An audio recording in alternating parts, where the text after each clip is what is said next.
បាទជំរាបសួរពុកម៉ែបងប្អូនមកខ្ញុំបាទមានស្កូតដៃឈើធ្នង់ពុកម៉ែបងប្អូនបាទឈើធ្នង់មកដើមស្អាតមែនទែនពុកម៉ែបងប្អូននេះគុណភាពក៏ល្អដែរពុកម៉ែបងប្អូនចង់ស្ដាប់សំឡេងអាចទំនាក់ទំនងមកខ្ញុំបាទក៏បានពុកម៉ែបងប្អូនចូលស្ដាប់នៅក្នុង page YouTube TikTok ខ្ញុំបាទក៏បានដែរពុកម៉ែបងប្អូនបាទនេះខ្ញុំបាទបង្ហាញឲ្យមើលបាទអស់ទោះបាទស្អាតមែនទែននេះពុកម៉ែបងប្អូនឈើធ្នង់ងាយនេះក្លឹមនេះគឺក្លឹមចាស់ឆ្នាំតែម្ដងពុកម៉ែបងប្អូនមករាប់ឆ្នាំនេះក្លឹមនេះក្លឹមសុទ្ធស្អាតមែនទែននេះពុកម៉ែបងប្អូន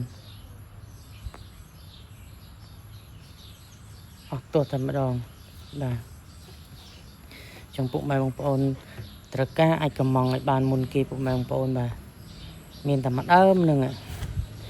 ងាយធ្វើបាននេះពុកម៉ែបងប្អូនបាទតម្រាំរកឈើបានធ្វើបាទសំឡេងល្អមួយដើមនេះបាទអស់តតែម្ដងសូមអរគុណ